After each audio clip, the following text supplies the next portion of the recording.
Welcome to this episode of the Conscious Business Coffee Break, where we take a few moments to explore what's happening in the conscious business movement, expand awareness, and encourage your efforts in conscious business. Greetings, everyone. I'm Stephen Tanaka of the Conscious Business Enterprise, a division of Humanities team. And today we're going to be expanding awareness in particular, because we're going to be talking about China environmental policy. Same planet, different worldview. And this was inspired by an article sent to me by a friend of CBI. And the article is titled US and China Environmental Policies, Same Planet, Different Worldview. I'll put a link to it in the comments to the video when I finish up. It's written by David Schwerin, as I mentioned. He's a friend of CBI. He's the author of a book called Conscious Globalism as well. And he's actually done quite a bit of traveling and speaking in China, and particularly around the topic of conscious business. So I'm just going to talk about his article and some of the key points he hits on, and just to expand awareness of how China is looking at doing business consciously, given the current state of conditions on Earth. So a lot of the article talks about the current administration in the United States and the fact that our environmental policies here in the US are actually moving backwards. And where the US is denying responsibility, other countries are stepping up, notably China. So David's first visit to China was in 2001, and he says he was struck by the laser-like focus at that time on economic growth and lack of concern for the environment. This is 2001. And he said that he had constantly heard that the environment would have to wait until more people were lifted out of poverty. So he then says on his next 6 trips to China, he noticed that that emphasis had shifted and became much different. And he says that new priorities and strict regulations on how people and industry can impact China's land, water, and air had begun to develop. And the government acknowledges that sustainable development must include a proper relationship between man and nature, and it regards nature as essential to the country's quality of life. So the responsibility for protecting the environment in China is now under a new Ministry of Ecological Environment. And that ministry's mandate includes efforts to remediate environmental harm. So in the context of the Conscious Business Declaration, we would say this is to help to restore the self-renewing integrity of the earth. So that Ministry of Ecological Environment oversees things like the efforts to curb greenhouse gas emissions. And this is a particular challenge that China is now the world's biggest greenhouse gas emitter. It is charged with protecting water resources, and it is also consolidating its oversight powers into a single ministry to strengthen environmental policy. So a new Ministry of Natural Resources, which is another organization or another ministry in China, is overseeing land use and urban planning, allocation of rights to water, grasslands, and forests, otherwise known as the commons. And David says that given the competition over land rights between farmers and developers in China, that in particular is a positive development, so that developers automatically don't get priority, but there is a balance considered among all of the constituencies that have an interest in the land.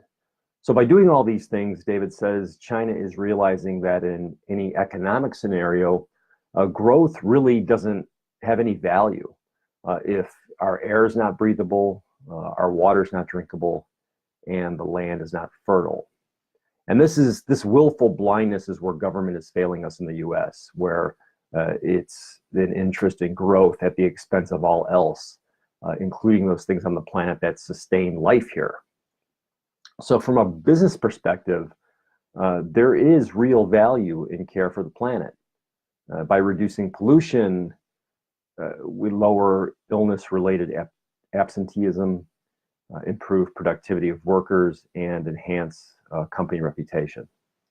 Not least to say that companies, or rather employees, would feel better working for a company that cares for the environment, which means if a company cares about the environment, the company cares about them as employees too. So it would naturally follow that your employees will be more committed and motivated doing business and working for your company if they feel like you're interested in taking care of the planet on which we all share and live.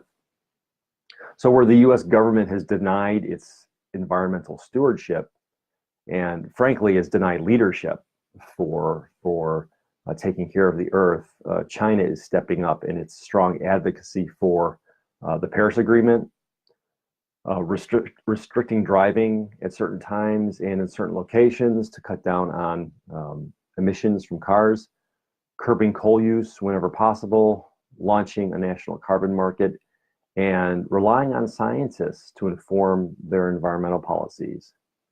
Then also where the US government is failing in doing these things, the good news is that clusters of Americans are stepping up.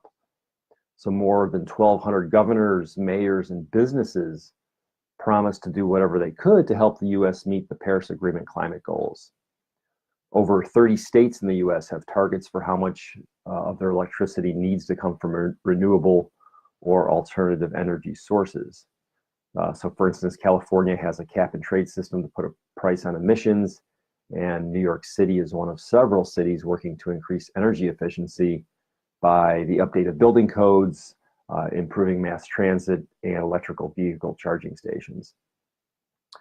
From a business perspective, Apple and Google have stated goals of getting all or almost all of their energy from renewable sources. And in the utility space, numerous utility companies are planning or have already closed coal-fired power plants. And then the Alliance of Automobile Manufacturers, an industry trade group that represents companies like GM, Ford, and Volkswagen, sent a letter to the president urging him to consider the environmental implications of his changes to the US Environmental Protection Agency.